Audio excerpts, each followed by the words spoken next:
Hola chiquillos y chiquillas del Liceo Araucanía, gusto en saludarles. Le habla nuevamente su profesor de Historia, Geografía y Ciencias Sociales, profesor Víctor Hugo Ríos. Le envío un gran abrazo fraterno. Bien, inicio de la clase. Ya, en esta oportunidad vamos a seguir trabajando el texto escolar de la página 76 a la 79. Ya vamos a ver en esta clase la evolución política que tiene la ciudad de Atenas, ya que termina aplicando la democracia. ¿Ya? Bien. Además, vamos a trabajar de la plataforma sanramon.netclat.cl. Bien, vamos a entrar a la unidad número 2 y vamos a descargar la guía número 5, ¿ya? Que en este caso esta guía tiene como objetivo el siguiente. Anótalo por favor. Dice, comprende la evolución política en Atenas. ¿Ya? El objetivo que usted comprende la evolución política, ¿dónde? En la ciudad de Atenas. Ya que pasa de monarquía a aristocracia, de aristocracia a plutocracia, como dice acá abajo, y de plutocracia pasa a tiranía, y de tiranía termina en la democracia. ¿Ya? La clase de hoy vamos a hablar de monarquía, aristocracia y plutocracia. Ya, la próxima guía habla de tiranía y democracia, ya porque es largo el proceso. Bien, son muchos años de evolución y de desarrollo político para llegar a democracia. ¿Ya? Bien. ¿Qué vamos a trabajar nosotros? Nosotros vamos a trabajar en el cuaderno todo lo que son preguntas y respuestas. Vamos a trabajar al tiro esta. ¿Qué dice acá? Define con tus palabras los siguientes conceptos. Ya cuando hablamos de excedentes, generalmente es un concepto económico. El excedente quiere decir la ganancia, lo excedente o la ganancia que provoca alguna relación comercial. Recuerden que los griegos eran grandes comerciantes, ya tenían grandes embarcaciones y se comunicaban con todo el mar Mediterráneo. Eso permitió a que tuviesen excedentes en su balanza comercial, ganancias. Y plutocracia. Plutocracia es un sistema de gobierno donde quienes ejercen su participación política con fuerza son los ricos. ¿Ya? El gobierno de plutocracia significa gobierno de los ricos. ¿Ya? Bien. Después vamos a seguir trabajando en el cuaderno todo lo que son las preguntas, como aparece acá, ¿no es cierto? Esa pregunta que es la pregunta número 2. Así sucesivamente vamos a ir trabajando las preguntas, ¿no es cierto? Como aparece acá y la pregunta final. ¿Ya? Y lo que más me interesa a mí, chiquillos y chiquillas, es su autoevaluación. Me interesa que tú te evalúes y me digas qué te funcionó, qué te funcionó, qué no te funcionó y por qué. ¿Ya? Aquí estas respuestas son las más eh, las que tienen más validez y tienen más puntaje para mí. ¿Ya? Bien. Desarrollo. Vamos a seguir trabajando este globo terráqueo. Ya nos vamos a ubicar, ¿no es cierto? Y vamos a identificarnos que estamos aquí en Santiago de Chile. ¿Ya? Ahí está Santiago de Chile. ¿Ya? ¿Y qué vamos a hacer nosotros? Nos vamos a ir nuevamente al mar Mediterráneo, como lo podemos observar acá arriba, ¿ya?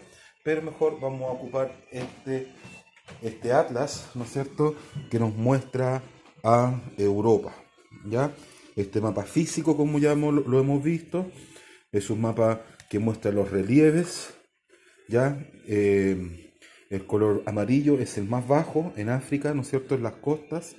El verde es un poco más alto, ¿no es cierto?, acá en España, por ejemplo.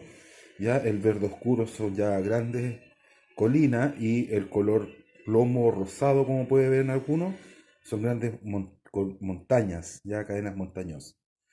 África, ¿no es cierto? Es alto África, ¿eh? No es bajo. Es alto. el Medio Oriente, ¿ya? Hasta Asia, Europa, ¿bien? El mar Mediterráneo, ¿no es cierto? La isla acá, las islas británicas, ¿ya? Y lo que nos interesa a nosotros es estudiar esta parte, ¿bien? Esta parte que pertenece a el mundo griego, ¿ya? Y en especial la península del Peloponeso, ¿ya? No sé si se puede apreciar bien, sí, ahí dice, Peloponeso, ¿ya? Bien, ¿por qué? Porque aquí se encuentra en una de las tantas ciudades que es Atenas, ¿ya? Esta ciudad de Atenas tiene una evolución, como ya dijimos, de carácter político, económico, filosófico, ¿ya?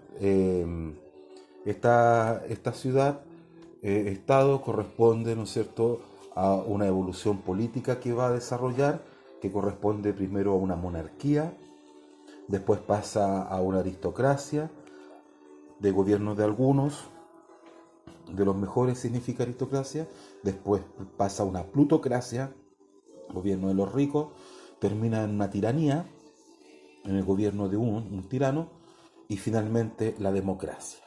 ¿Ya? Bien. Entonces vamos a partir con la primera que corresponde a la monarquía. ¿Ya? Bueno, la monarquía consiste en que en Grecia, ¿no es cierto?, vamos a tener a un rey. Este rey en Atenas, ¿no es cierto?, va a gobernar entre 1750 y va retrocediendo al 900 antes de Cristo, y era la autoridad máxima. Ya tenía todos los poderes, poder en el ejército, poder religioso y poder judicial. ¿Ya? Además de este rey que había en la ciudad de Atenas, en la ciudad de Atenas gobernaba también y tenía todo un manejo del control un consejo de ancianos. ¿Ya? Este consejo de ancianos se le llamaba el Areópago. ¿Ya? Este Areópago cumplía la función de consultor del rey, fiscalizaba las acciones del rey y de sus ayudantes. ¿Ya? El Areópago estaba compuesto por antiguos jefes de los clanes de las familias y de las tribus originarias ya de Atenas. Bueno, así como tenemos una monarquía y un areópago, tenemos también una eclesía. Ya, la eclesía la vamos a dejar ahí, en esa casa. La eclesía corresponde a a una agrupación de aristócratas, ¿ya? De familias que se consideraban los mejores, ya que generalmente tenían más dinero, ¿ya? Y socialmente como aristócratas se denominaban los iguales, ¿ya? Los eupátridas, ¿ya? Los iguales, los aristócratas, ¿ya? Entonces vamos a tener, el rey manda todo en Atenas, pero hay un consejo de ancianos que colabora asesorando y consultando, ¿no es cierto?, al rey en sus consultas, y tenemos un areópago, ¿no es cierto?, y una eclesía que está compuesta por los aristócratas o las familias más ricas de esta sociedad griega. ¿Ya? Habían tres clases o grupos sociales, que estaban los eupátridas, como decían, los que pertenecían generalmente a la eclesía. También estaban, ¿no es cierto?, los comerciantes o artesanos y campesinos, que eran los hombres libres, y finalmente estaban los esclavos. La mayoría de la esclavitud era por deuda, ¿ya?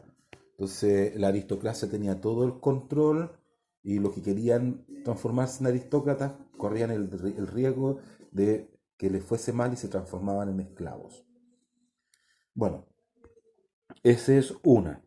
Tenemos la segunda eh, evolución política, por decir, o la segunda etapa, ¿ya? Corresponde a que estas familias aristócratas, ¿no es cierto?, los eupátridas, nunca fueron muy sumisos al rey, ¿ya? Entonces, estas familias se van a denominar, como ya dijimos, eh, como ya dijimos anteriormente, que se van a denominar los bien nacidos, ¿no es cierto?, los eupátridas, donde tienen una identidad en común, pero acá ellos ahora van a tener la posibilidad de considerar al rey como el primus inter pares. Eso quiere decir como al primero entre los pares. Y la propia aristocracia va a ir eligiendo a los reyes, ¿no es cierto? Por eso la aristocracia va a tener el control. Aquí la aristocracia, ¿qué es lo que va a crear? Va a crear una división de los poderes que tenía el rey. Acuérdate que era poder máximo con los tres poderes que existían, ¿no es cierto? El poder espiritual, el poder militar y el poder legal. Ahora está dividido en tres arcontes. ¿Ya? Pregunta, ¿por qué el sistema aristocrático no es democrático? ¿Ya? Ahí acabamos también de explicarlo anteriormente. Estaba pensado en las familias más ricas de este sistema. Todo esto. La mayoría de los historiadores también coinciden de que el hecho de que Grecia era un país con distintas ciudades-estado donde cada una tenía la intención de salir a comercializar con los distintos pueblos que existían en torno al mar Mediterráneo, ¿ya? Así como también tener contacto con los fenicios. La esclavitud por deuda va a ir acrecentándose ya que ellos van a querer seguir, ¿no es cierto?, aumentando en sus recursos y transformándose en un aristócrata y corrían el riesgo que les fuese mal en su emprendimiento y finalmente llegasen a ser esclavos. 4. ¿Qué papel jugó la economía en la democratización del sistema ateniense? Ya, la economía es importante, la economía es lo que va desarrollando este sistema político hasta el minuto.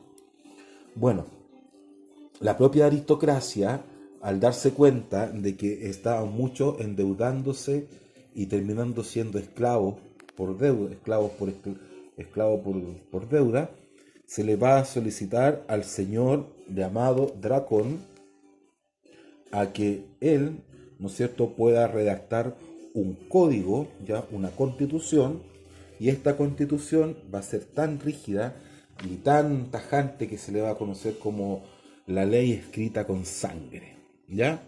¿Y en qué consiste o cuál es el mérito en realidad de este código?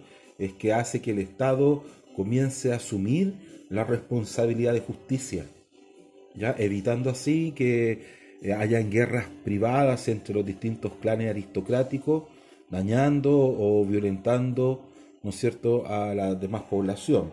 Y sobre todo, ¿no es cierto?, haciéndose cargo de la gran cantidad de esclavos por deuda, ¿ya?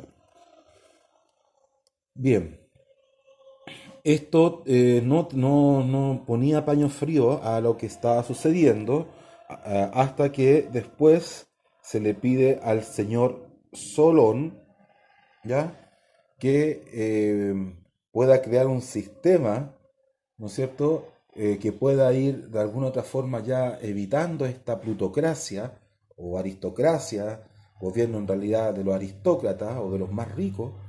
Se establece aquí primero solo que se acaba la esclavitud por deuda, es lo primero. Lo segundo, establece que la ciudad de Atenas va a estar organizada en cuatro clases sociales, ya están los más ricos, los medio ricos, los no tan ricos y los más pobres.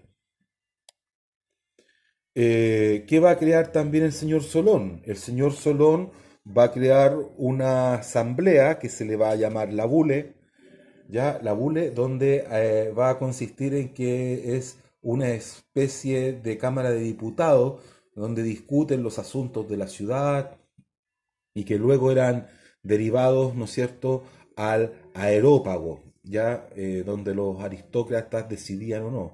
También se crearon tribunales populares con el que poco a poco se fue democratizando el sistema.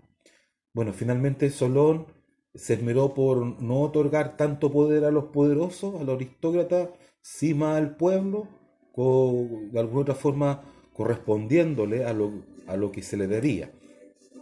¿Ya? Eh, bueno, Solón se retira de la labor pública.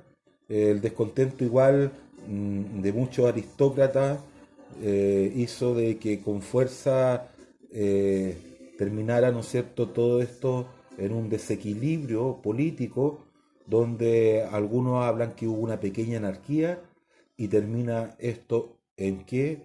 En una tiranía con Pisístratos. Pero eso es parte de la próxima guía. Cierre de la clase. Vamos a cerrar con la actividad final que dice: ¿por qué decimos que el sistema político ateniense se fue democratizando? Y tiene que ver con el cierre, ya que sabemos que Atenas, ¿no es cierto?, así como otras ciudades, Esparta, pero la que estamos estudiando hoy, Atenas, estableció una evolución política que comenzó, como ya dijimos, en una monarquía, un monarca, un hombre que tenía todos los poderes ya habido y por haber, ¿no es cierto?, militar, religioso, judicial. Va a haber una institución, el Consejo de Ancianos, ¿ya?, que va a estar compuesto, ¿no es cierto?, por jefes de los distintos clanes, tribus, ya, ¿no es cierto?, este aerópago o Consejo de Ancianos va a ser consultor del rey. Y va a haber también otra asamblea que es la eclesía. La eclesía juntaba a todos los aristócratas o socialmente iguales llamados, los mejores, el grupo de los bien nacidos, que ellos mismos se denominaban, ¿no es cierto?, eran los más pudientes, los más ricos. Esas eran las tres instituciones que gobernaban, pero la máxima cabeza era el rey. Bueno, después recordemos que la aristocracia nunca dejó de tener su control, va a tener una mayor participación política, ya va a nombrar al rey y va a dividir el poder del rey en tres arcontes, como ya lo habíamos dicho anteriormente. Bien, la economía va a permitir de que la esclavitud por deuda vaya creciendo. Se le pide al señor Dracón, que está aquí, Dracón, que por favor haga una constitución que va a ser bien tajante, se le denomina la ley escrita con sangre, que comienza a hacerse cargo el Estado, donde el Estado empieza a hacerse cargo en esta constitución, ¿no es cierto?, en asumir las responsabilidades de justicia, evitando las guerras de los privados, ¿no es cierto?, y la de elevada esclavitud por deuda. Eso sigue en Atenas. Y después se le pide al señor Solón, donde vamos a pasar a la etapa llamada la plutocracia, el gobierno de los ricos, ¿ya? Donde sí, lo primero que va a hacer es eliminar la esclavitud por deuda, va a crear un sistema de votación, división de la ciudad, perdón, por 4 clases sociales, y va a crear la Bulé, una especie de Cámara de Diputados que va a ir legalizando y reglamentando la sociedad. ¿Ya? A la salida de Solón se dice que hay una cierta anarquía y viene la tiranía. Ya, chiquillos, chiquillas, continuamos. Chao.